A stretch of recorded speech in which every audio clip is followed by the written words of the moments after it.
Hello, anak. Happy 18th birthday. Pasensya ka na, ha. Hindi kalooban siguro ng Panginoon na ako'y makauwi. Pero sana maging masaya ka kahit wala ako dyan. Nandyan naman silang lahat para mapasaya ka. At nandyan naman sina lolo, sina lola, lahat ng mga kaibigan mo. Tinuntsaba ko silang lahat, ate, para ikaw ay maging masaya kahit ako hindi nakauwi. Proud ako sa iyo, anak, kahit ako'y wala. Naging ate ka sa mga kapatid mo. Ikaw ang tumayong ina nila. Kaya ako'y nagpapasalamat sa Diyos na ako ang naging uling ina. Maraming salamat, Neng. Kahit mahirap, kinaya mo.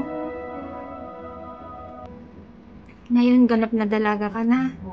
Pag-ingatan mo pang lalo ang sarili mo, ha? Konting oras na lang at konting panahon, magkakasama-sama na din tayo. I love you, ate. Miss na kita. Miss ko na kayong lahat.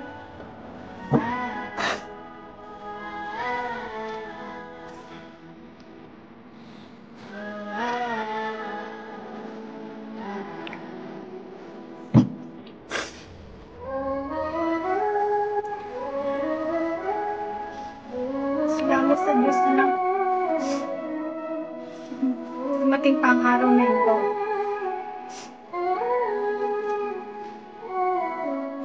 Maraming salamat po sa inyong lahat na tumulong para magkaroon ng magandang birthday ang anak ko. Salamat po. Mahal na mahal kita, ate. Mahal na mahal ko kayo ng iyong mga kapatid. I love you. Sana mag-enjoy kayong lahat. Mag-enjoy ka, ate. I love you.